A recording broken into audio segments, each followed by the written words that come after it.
We sent our finest to defeat humans. None returned, Part 1. The Great Hall of the Galactic Council stretched across 3 kilometers of polished stone and metal. Representatives from 23 civilizations sat in their designated chambers, watching. The holographic displays that floated above the central platform, the images showed something that disturbed them all. Human ships. Dozens of them. Moving through space that belonged to the Nexian Empire. Commander Velrith stood at the center, his forearms gesturing at the evidence he had compiled.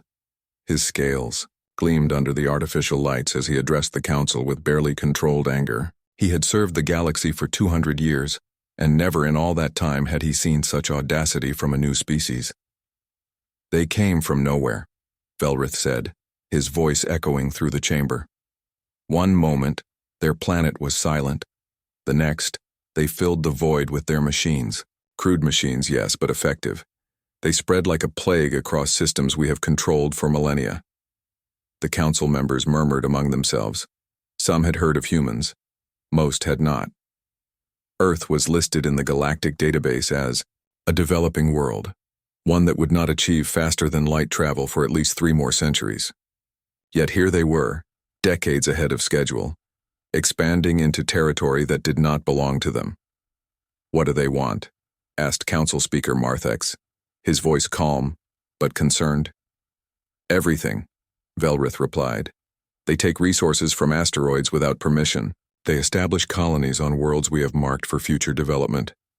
When we send messages demanding they stop, they ignore us. When we send ships to enforce our laws, they flee or fight. 3 of our patrol vessels have been destroyed by human weapons. The murmuring grew louder. 3 ships destroyed. The Nexian Empire had not lost vessels to combat in over a century.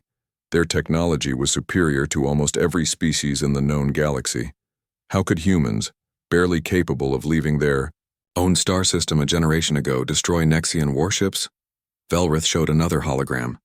This one displayed a human colony on a moon called Titan, orbiting their gas giant Saturn.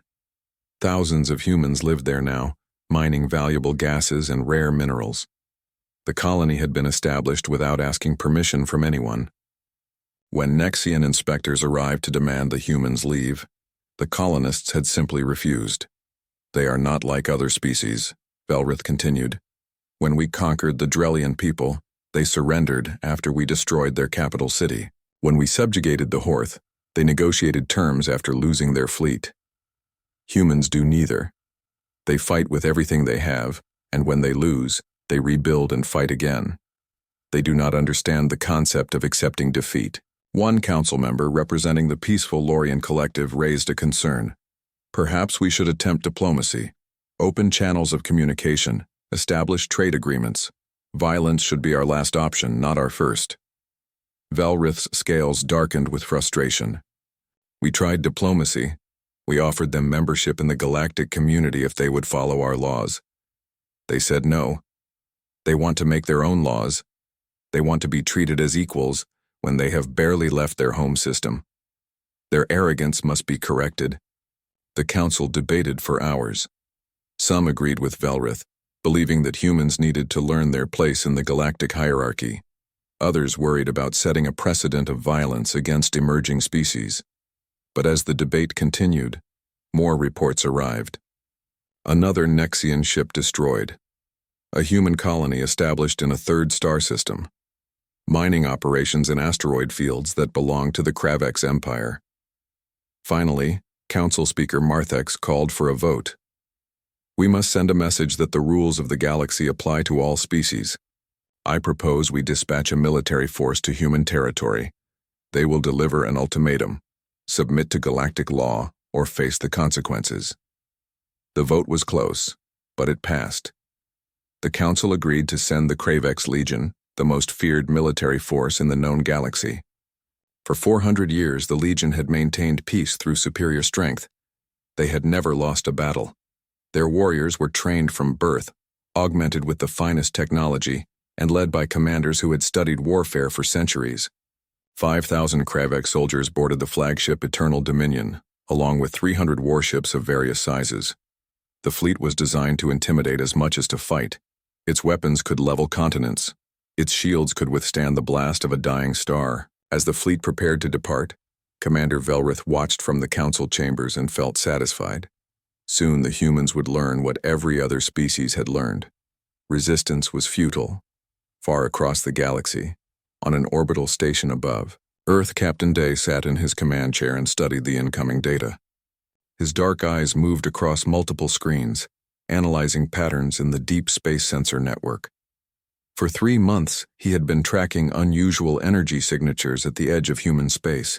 Ships were coming, many of them. Day was not like other military officers. He had not wanted to join the fleet. He had been a teacher before the expansion began, instructing young people about the stars and the possibilities they held. But when humanity began encountering hostile alien forces, teachers had to become soldiers. Day discovered he had a talent for warfare, not because he loved violence, but because he understood patterns and could predict what others might do. His second officer approached, a young woman named Hannah, who served as both pilot and tactical analyst. She was brilliant, graduating top of her class from the new military academy Earth had established. Where Day was calm and thoughtful, Hannah burned with controlled intensity. She wanted to prove that humanity belonged among the stars. "The signatures are getting stronger," Hannah reported. "I estimate they will arrive at the new Sol colony within 72 hours. The computer calculates approximately 300 vessels, possibly more." Day nodded slowly. "Send a message to Earth Command. Tell them we need every available ship at New Sol. Evacuate non-essential personnel from the colony. Prepare defensive positions." "Do you think they will attack?" Hannah asked. "I think they will give us a choice," Day replied. "Submit or be destroyed. That is how empires work. They offer you the illusion of choice while holding a weapon to your head. And what will we choose?" Day looked at the holographic display showing Earth, the blue and green sphere that held 8 billion human lives. His ancestors had lived on that world for millions of years, struggling and surviving through ice ages and wars and plagues and famines. Humanity had nearly destroyed itself a dozen times, but always they persisted. Always they found a way forward. "We will choose to stand," Day said quietly. "Because if we kneel now, we will kneel forever." 72 hours later, the Kravex fleet emerged from faster-than-light travel at the edge of the new Sol colony system. Their ships formed perfect geometric patterns, a display of discipline and power. The fleet commander, a veteran warrior named Kreth, who had conquered 15 worlds, opened a communication channel to the human forces. The message was broadcast, in 17 languages, translated by the most advanced computers in the galaxy. It was simple and direct. Humans would cease all expansion immediately. They would abandon their colonies in contested space. They would submit to galactic authority and accept their place as a junior species under the protection and guidance of the established civilizations. If they refused, the Kravex Legion would demonstrate the consequences of defiance. On the human flagship Prometheus, Captain Day received the message. His officers waited for his response. The colony below held 50,000 civilians. The human fleet numbered only 70 ships. Many of them converted cargo vessels with weapons bolted onto their hulls. Against 300 Kravex warships, their chances of victory were essentially zero. Hannah stood beside Day, her hand resting on her sidearm. "What do we tell them?" Day thought about his students, the young people he had taught about the stars. He thought about the colonists on New Sol who had traveled across the void to build new lives. He thought about humanity's long history of facing impossible odds and surviving anyway. He opened the communication channel and spoke 3 words that would change the galaxy forever. "We choose to stand." On the Kravex flagship, Commander Kreth heard the response and laughed. It was not a cruel laugh, but one of genuine amusement. These humans truly did not understand what they faced. Very well. They would learn. The Legion had taught this lesson many times before. He gave the order to attack. "We sent our finest to defeat humans, none returned. Part 2. The Kravex battle group moved forward with perfect precision. 300 warships advancing in formation, their shields glowing with contained energy. Each vessel was a masterpiece of military engineering. built over decades by the finest craftsmen in the Empire. Their weapons had destroyed civilizations. Their crews had trained for this moment their entire lives. Commander Kreth watched from his command throne as the human fleet scrambled to form defensive positions. 70 ships against 300. The outcome was predetermined. This would be over quickly, and then the galaxy could return to its proper order. The humans would submit, or they would be destroyed. Either way, the lesson would be learned. The first Kravex ships opened fire at maximum range. Plasma bolts streaked across the void, targeting the largest human vessels.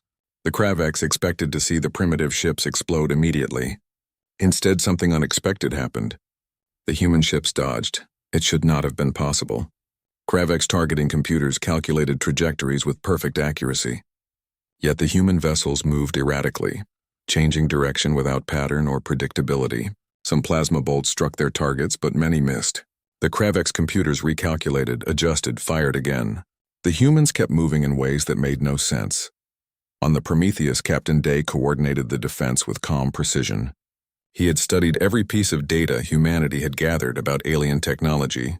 He understood that Kravex weapons were powerful, but required time to recharge between shots. He understood that their shields were strong but consumed enormous energy. Most importantly, he understood that the Kravex fought according to strict doctrine, following patterns that had worked for centuries. All ships, execute evasion pattern 7, Day commanded. Make them work for every shot. Drain their energy reserves. The human ships scattered like schools of fish, moving in 3 dimensions using the gravity of nearby asteroids to slingshot themselves in unexpected directions. It was not elegant. It was not disciplined. But it was effective. The Kravex fired thousands of shots and hit only a fraction of their targets. Lieutenant Hana sat in the pilot seat of her fighter, leading a squadron of 20 small attack craft. While the larger ships dodged and weaved, she guided her team toward the Kravex formation.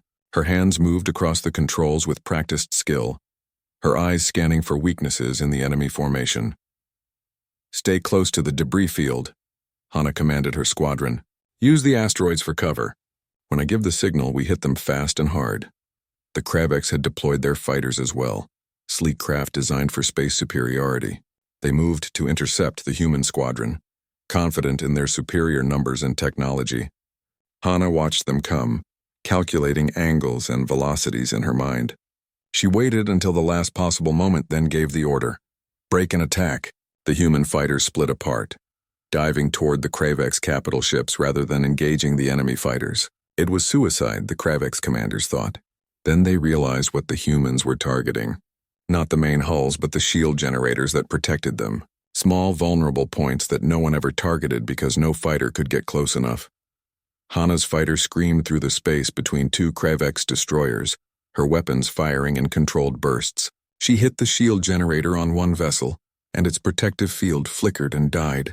Behind her, the rest of her squadron followed, each pilot targeting specific subsystems. The Kravex fighters pursued, but they were too slow. The humans had already done their damage and were pulling away. Prometheus, this is Hana. Shield generators down on targets 1 through 7. Hit them now. Day did not hesitate. The human capital ships, which had been retreating and dodging, suddenly reversed course and opened fire with every weapon they possessed. The unshielded Kravex destroyers took direct hits, their armor buckling under the assault. 2 exploded immediately. 3 more went dark, their power cores damaged beyond immediate repair. Commander Kreth watched in disbelief. In less than 10 minutes, he had lost 5 ships. The humans were not fighting like any opponent he had ever faced. They did not form proper battle lines. They did not engage in honorable ship-to-ship combat. They attacked like predators, targeting weakness, using terrain, refusing to fight fairly. All ships tighten formation, Kreth commanded. Increase shield power. Deploy additional fighter wings. Destroy those human attack craft. The Kravex fleet adjusted, becoming more defensive. They maintained their formation but increased their rate of fire, filling the space around them with plasma and missiles. Several human fighters exploded, unable to dodge the sheer volume of weapons fire. Hana felt each loss like a physical blow, but she could not stop, could not slow down. The moment they hesitated, they would be overwhelmed. A human destroyer took a direct hit from a Kravex battlecruiser, its hull splitting open and venting atmosphere. 300 crew members died in an instant. Another human ship trying to ram a Kravex cruiser, was destroyed before it could make contact. The human fleet was losing ships faster than the Kravex, but they were making every loss count. Day watched the tactical display and made constant calculations. The Kravex had superior numbers and technology, but they were consuming their energy reserves at an unsustainable rate. Their shields were powerful, but maintaining them required enormous power. Their weapons were devastating, but they generated heat that needed to be dissipated. The Kravex had designed their ships for quick, decisive victories. They were not prepared for a grinding battle of attrition. All remaining ships focus fire on the battlecruiser in Sector 4, Day ordered. Ignore everything else. Hit it with everything we have. 20 human ships converged on a single Kravex battlecruiser, a vessel 10 times their size. They fired missiles, railguns, lasers, everything in their arsenal. The battlecruiser's shields absorbed the first wave of attacks, but the constant bombardment began to overwhelm them. The shield flickered, failed, and the human weapons tore into the hull beneath. The battlecruiser tried to retreat, but Hana and her remaining fighters were already there, hitting its engines. The great ship went silent, drifting in space, no longer a threat. The Kravex had lost their first capital ship. The human fleet cheered, but Day knew the celebration was premature. They had destroyed one battlecruiser, but the Kravex still had 20 more. The battle continued for 12 hours. Both sides were exhausted, their weapons overheating, their crews pushed beyond normal limits. The Kravex had destroyed 43 human ships. The humans had destroyed or crippled 80 Kravex vessels. By any objective measure, the Kravex had won. But they did not feel victorious. Commander Kreth sat in his command throne and stared at the casualty reports. 80 ships. Thousands of his warriors dead. Against an enemy that should have been defeated in the first hour. The humans were still fighting, their remaining ships forming protective positions around the colony. They had not surrendered. They had not retreated. They simply refused to accept defeat. Pull back, Kreth ordered, the words tasting like poison. Reform at the edge of the system. We will regroup and attack again when our ships are repaired. The Kravex fleet withdrew, leaving the battlefield littered with debris from both sides. On the Prometheus, Dee watched them go and allowed himself a moment of exhaustion. They had survived the first battle, but barely. Half the fleet was gone.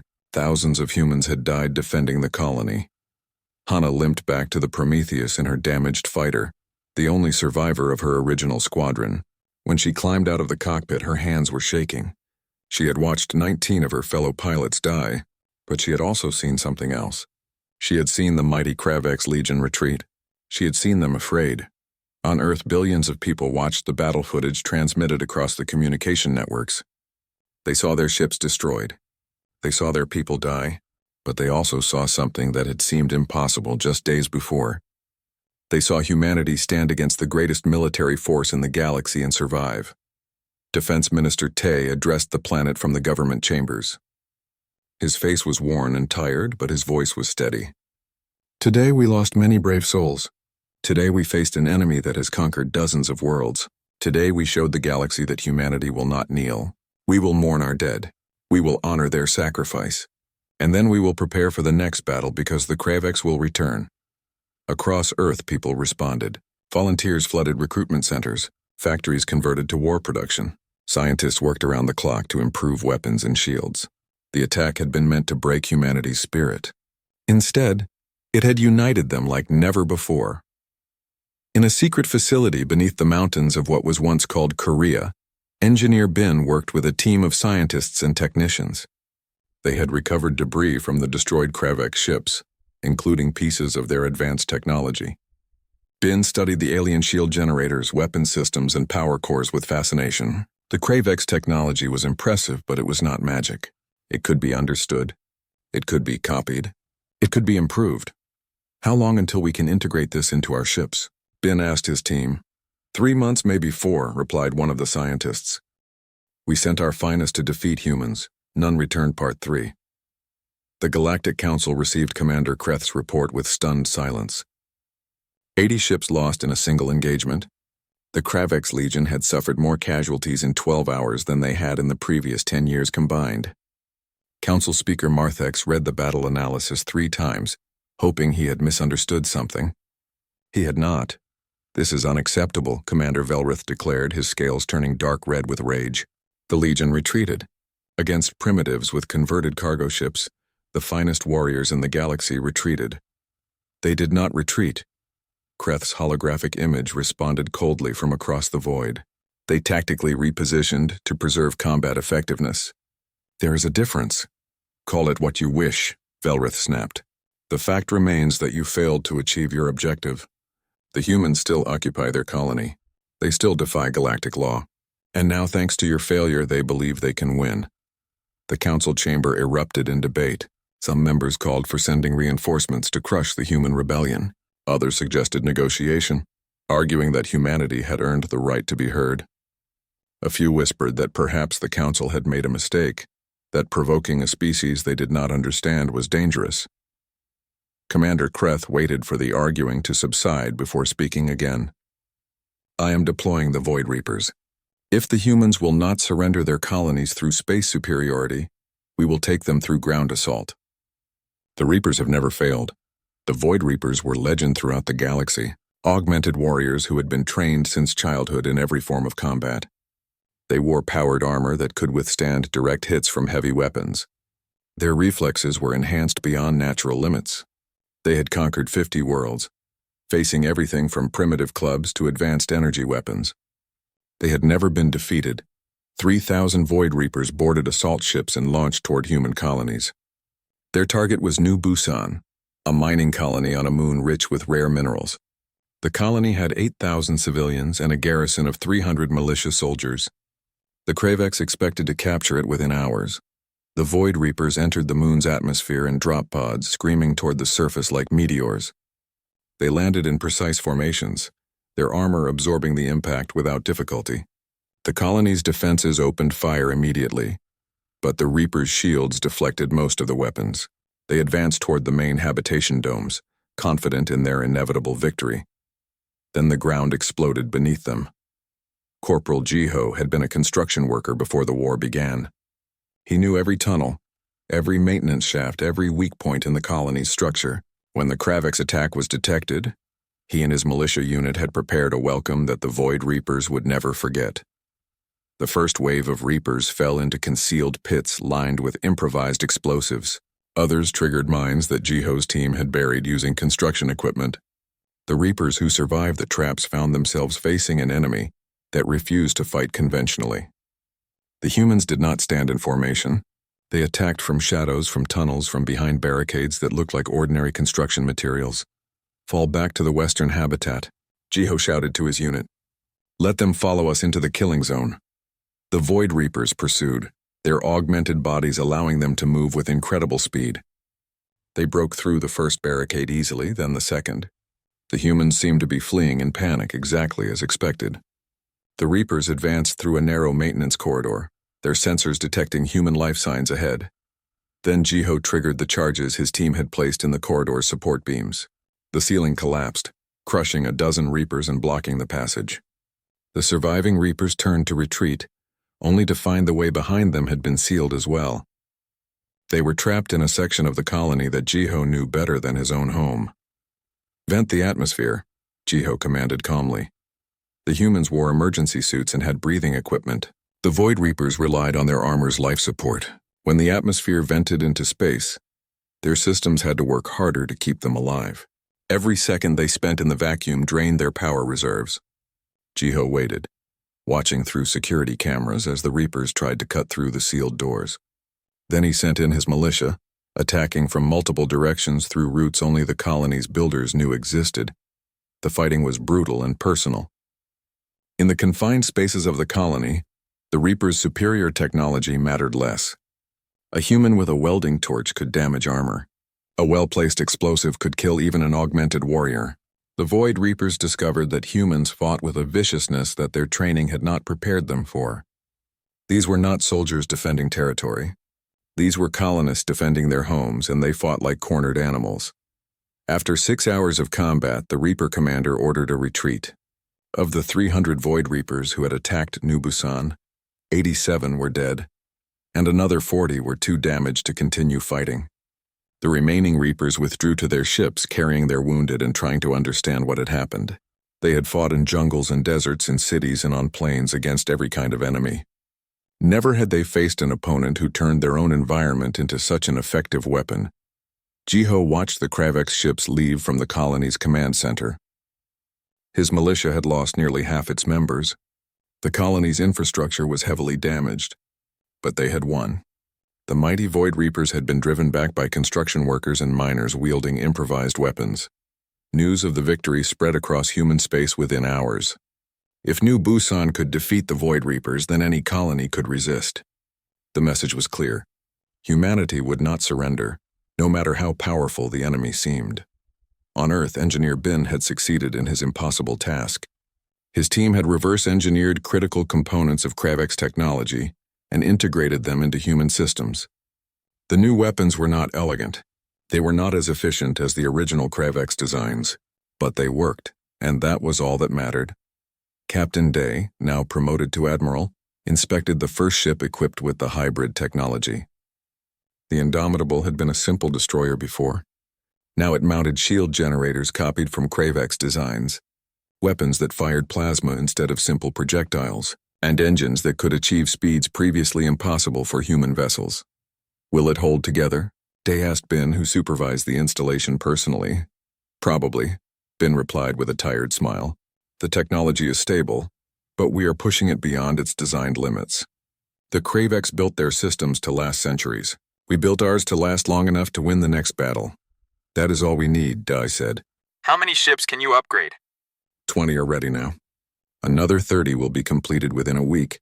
After that, we can upgrade 5 ships per day if we have enough resources. Day nodded. It was not enough to match the Kravex fleet, but it was a start. Combined with human tactics and determination, it might be enough to survive. More importantly, it sent a message. Humanity could adapt.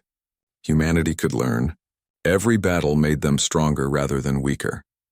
The Galactic Council watched these developments with growing unease. Commander Velrith had assured them that the Kravex Legion would quickly subjugate the humans. Instead, the war was entering its 3rd month and the Kravex continued to suffer casualties. Trade routes were disrupted. Other species were starting to question the Council's authority. Some even suggested that if humans could resist the Kravex, perhaps they too could challenge the established order. In the medical facilities on the Kravex flagship, Dr. Sora worked among the wounded warriors. She was human, captured during one of the early battles when her research vessel had been destroyed. The Kravex had kept her alive because they needed someone who understood human biology to help treat injuries inflicted by human weapons. As she worked, Sora listened to the Kravex soldiers talk. They spoke of battles that should have been easy but became nightmares. They described humans who continued fighting, even after suffering wounds that should have been fatal. They expressed confusion about an enemy that seemed to have no concept of when to surrender. One day, the Kravex Command Council summoned her. They wanted answers. Why did humans fight so differently? What made them so difficult to defeat? Surely there was some weakness that could be exploited, some psychological vulnerability that would break their spirit. Sora stood before the council, a small human woman facing a dozen alien warriors who could kill her with ease. She felt fear, but she also felt pride. Pride in what humanity had accomplished. Pride in what they had become. You ask me to explain humanity, Sora said quietly. I can try, but I do not think you will understand. You come from species that evolved to dominance. You became apex predators or intelligent herbivores, in environments where survival was a matter of being strong or being smart. Humans evolved differently. We were not the strongest creatures on our world. We were not the fastest or the most dangerous. We were prey animals who learned to hunt. We survived by being stubborn. The Kravex Council members shifted uncomfortably. They did not like being compared to simple animals, but they wanted to understand. We sent our finest to defeat humans. None returned. Part 4. The war entered its 6th month, and the Galactic Council faced a crisis it had not anticipated. The Kravex Legion, symbol of the Council's authority for 4 centuries, had failed to defeat humanity despite committing the majority of its forces. Trade between star systems had slowed because merchants feared human raiders. 3 minor species had declared independence from the Council, inspired by humanity's resistance. The carefully maintained order of the galaxy was beginning to crack. Commander Velrith stood before the Council once again, his scales now gray with stress. We must end this conflict decisively. I propose we authorize the use of planet-killer weapons. The human homeworld, Earth, must be destroyed. When humanity sees their birthplace reduced to ash, they will surrender or they will die. The chamber fell silent. Planet-killer weapons had not been used in over 1,000 years. They were kept as a last resort, a threat that maintained peace through fear of total annihilation. To actually use them would change the nature of galactic civilization forever. If we do this, Council Speaker Marthek said slowly, we are declaring that any species who defies us will face genocide. Is this truly the galaxy we wish to create? They leave us no choice, Velrith argued. Every day this war continues, we appear weaker. Other species watch and wonder if they too can resist. We must demonstrate that defiance leads only to destruction. The council debated for days, but ultimately fear won over principle. The authorization was given. A fleet of 12 dreadnoughts, each carrying planet-killer weapons, was assembled. Their target was Earth itself. The fleet would jump directly to the solar system, bypass the outer defenses, and destroy humanity's homeworld before the scattered human forces could respond. Without Earth, humanity would be broken, scattered across dozens of colonies with no central authority to coordinate resistance. Admiral Day received intelligence about the coming attack from Dr. Sora, who had managed to access the Kravex communication network. The message was brief but clear. 12 dreadnoughts, planet-killer weapons, arrival in 72 hours. Target is Earth. Day sat in his command chair and felt the weight of billions of lives pressing down on him. Every human ship was scattered across multiple star systems, defending colonies and supply lines. There was no way to recall them all to Earth in time. Even if he could, the combined human fleet was not strong enough to stop 12 dreadnoughts equipped with weapons that could shatter planets. Get me every ship within 2 days' travel of Earth. Day ordered his communications officer. Strip the colonies of their defenses if necessary. Send out a general call for volunteers. Anyone with a ship capable of fighting, we need them at Earth immediately. The response was overwhelming. Cargo haulers installed weapons and volunteered for combat. Civilian vessels offered to serve as missile platforms. Colony militias commandeered old patrol ships and set course for Earth.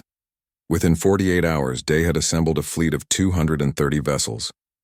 Most were not military ships. Many had crews with minimal combat training.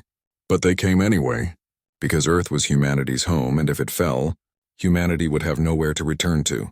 Lieutenant Hana, now commanding her own destroyer, the Indomitable, arrived with the first wave of reinforcements. She had fought in every major battle of the war, and her ship bore the scars of dozens of engagements. Her crew was exhausted, running on determination and stimulants, but they refused to rest while Earth was in danger. What is the plan? Hana asked Day during the command briefing. We cannot win a conventional battle, Day said honestly. 12 dreadnoughts with planet-killer weapons. Our weapons cannot penetrate their shields, and they can destroy us from beyond our maximum range.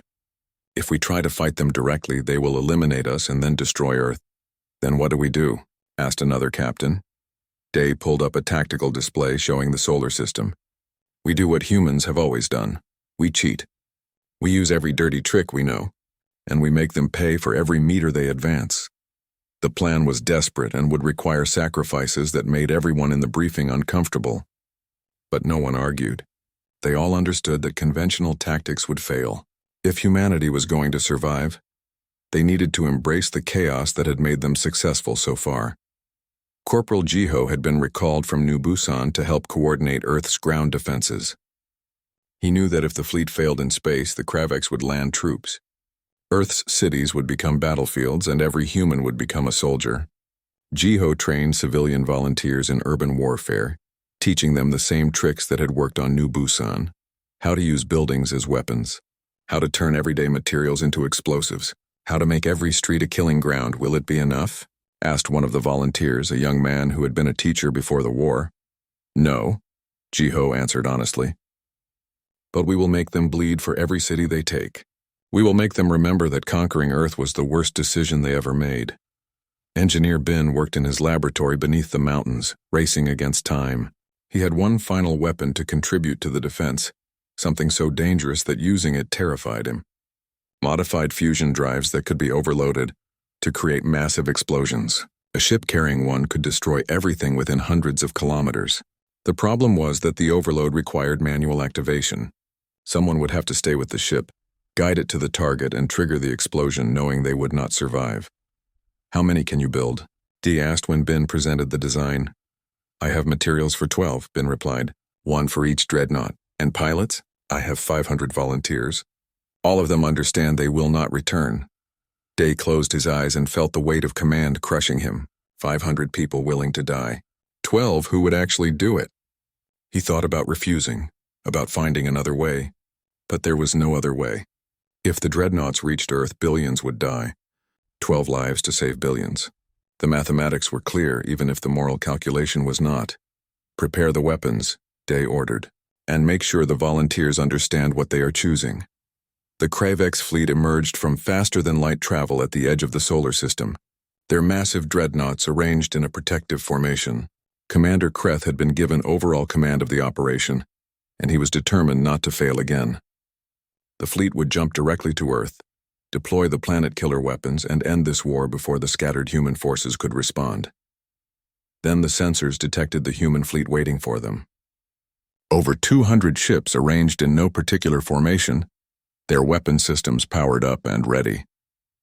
Kreth was surprised but not concerned. Even 200 ships could not stop 12 dreadnoughts.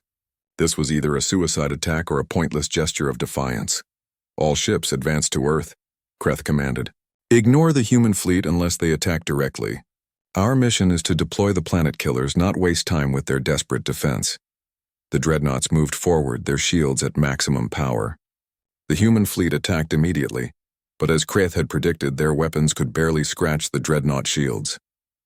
Plasma bolts and missiles exploded against the protective fields, doing no significant damage.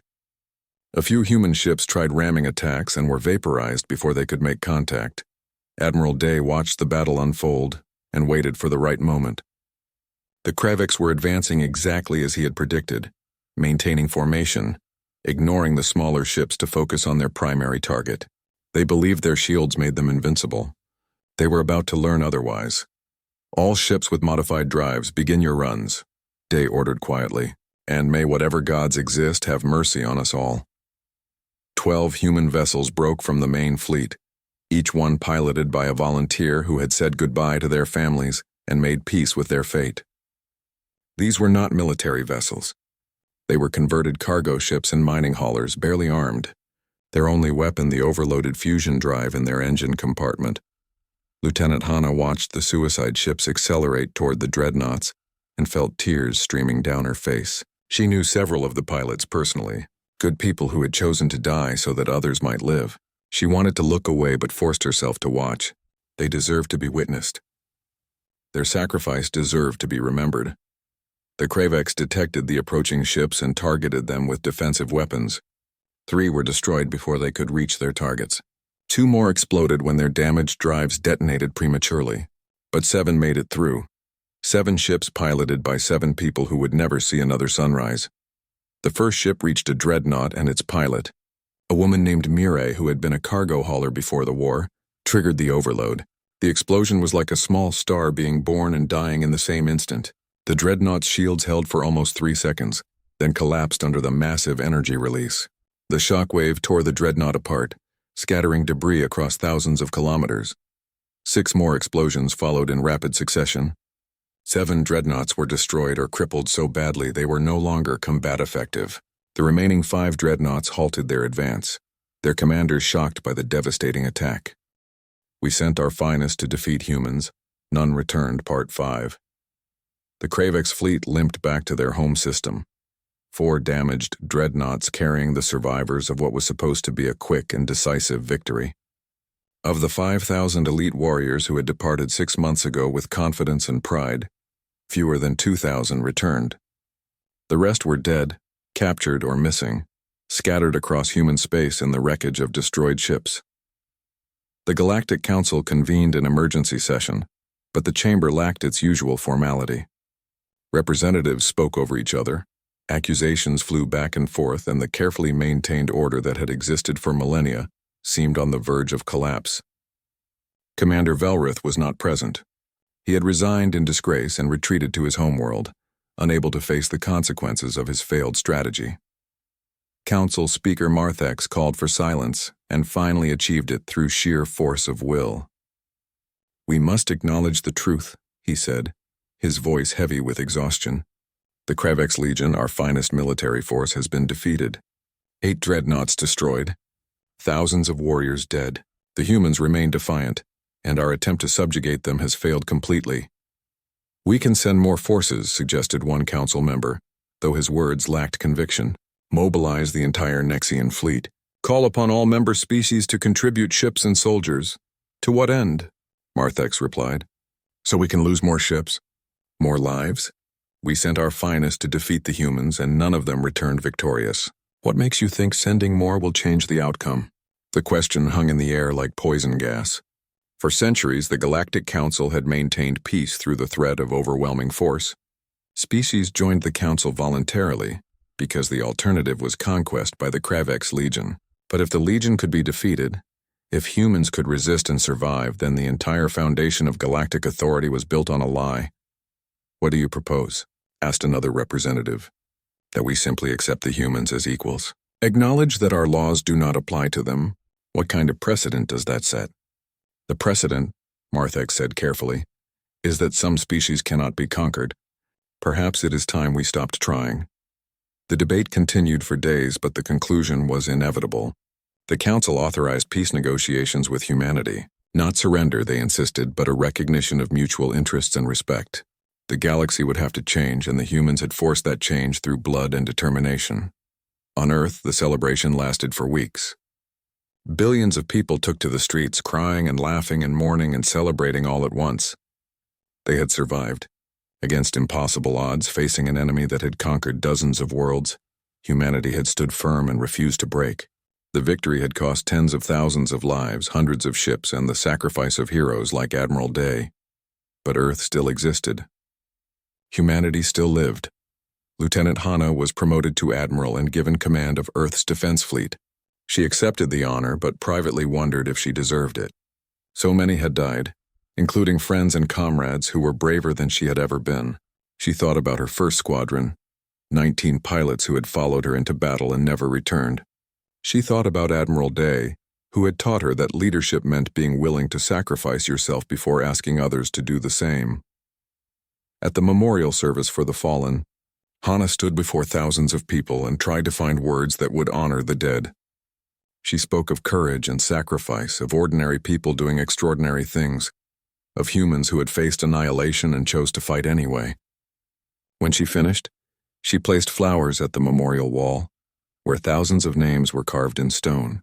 Admiral Day's name was at the top, and Hana touched it gently before walking away. Corporal Jiho returned to New Busan Colony to help rebuild what the war had damaged. The colony had survived 2 Kravex attacks and emerged stronger for it.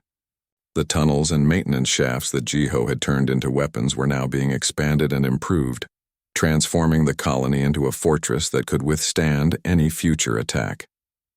Jiho worked alongside civilians and former militia members, building something that would last beyond the war. One day, a young boy approached Jiho while he was supervising construction on a new habitat module. The boy could not have been more than 10 years old, and he looked at Jiho with wide, admiring eyes.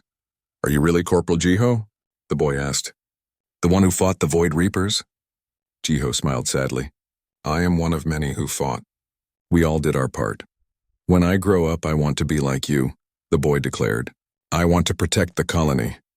Jiho knelt down to look the boy in the eyes. "Then study hard. Learn about engineering and construction.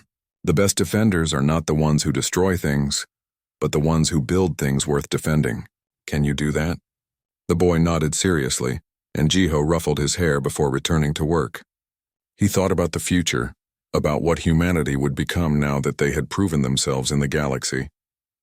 The war had been terrible, but it had also shown humans what they were capable of when they worked together toward a common goal. Engineer Bin was invited to present his work at Earth's newly established Institute of Advanced Technology. His innovations during the war had saved countless lives and given humanity weapons that could match alien technology. But Bin was not interested in glory or recognition. He cared only about the work, about pushing the boundaries of what was possible.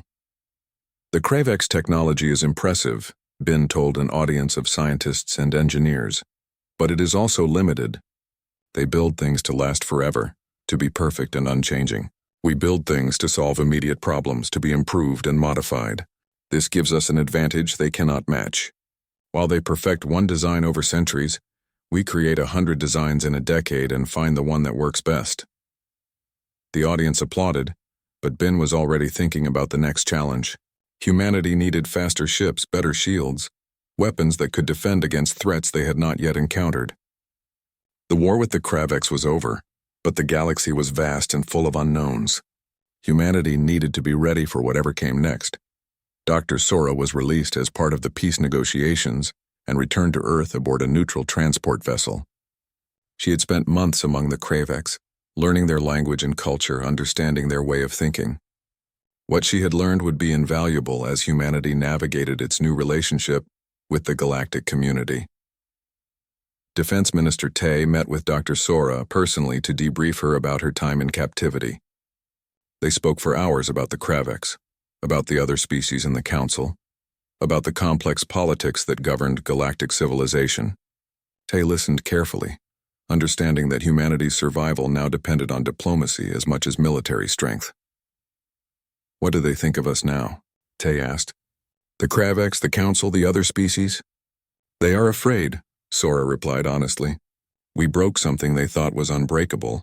The Kravex Legion was the foundation of the Council's authority, and we proved it could be defeated. Some species see us as inspiration, others see us as a threat, but all of them see us as equals now, whether they want to or not." "And what do you think?" Tay asked. "Was the cost worth it?" Sora was quiet for a long moment, thinking about the people who had died, the ships that had been destroyed, the sacrifices that had been made. "Yes," she said finally, "because the alternative was extinction or slavery. We fought for the right to exist on our own terms. That is worth any cost." The Galactic Council sent an official delegation to Earth to negotiate the terms of peace. They arrived on ships that flew with all weapons powered down, a gesture of good faith. Council Speaker Marthex himself led the delegation, understanding that this moment would define galactic politics for the next 1,000 years. The negotiations took place in the newly constructed Humanity Hall in New Sol orbit.